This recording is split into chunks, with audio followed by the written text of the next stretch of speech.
Hello, ഞങ്ങൾ പെരിന്തൽമണ്ണ ചേച്ചിയുടെ വീട് വരെ വന്നതാണ്. അപ്പം ഇവിടെ ഒരു പഴയ അമ്പലമുണ്ട്. നമ്മൾ നേരത്തെ വന്നിട്ടുണ്ട്, പക്ഷെ അന്ന് വന്നപ്പം ആ കാട് പിടിച്ച് നമുക്ക് പേടിപ്പെടുത്തുന്ന ഒരു രീതിയിലായിരുന്നു അമ്പലം. കാരണം ആരും നോക്കാനൊന്നും ഇല്ലാതെ.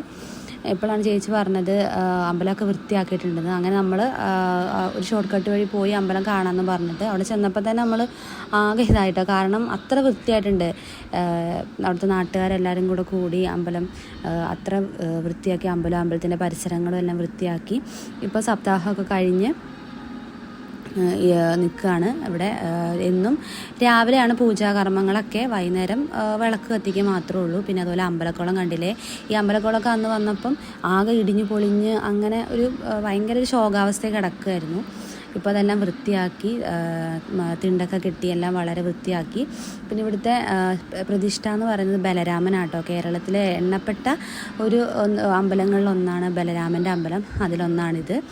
അതുപോലെ ഇതിലത്തെ കെട്ടുപണികൾ കണ്ടില്ലേ, മതിലൊക്കെ പണ്ട് അത്ര വർഷം എന്ന് പറയുന്നത് എനിക്കറിയില്ല. അത്ര വർഷം പഴക്കമുണ്ട് ഈ അമ്പലം എന്നാണ് പറയുന്നത്.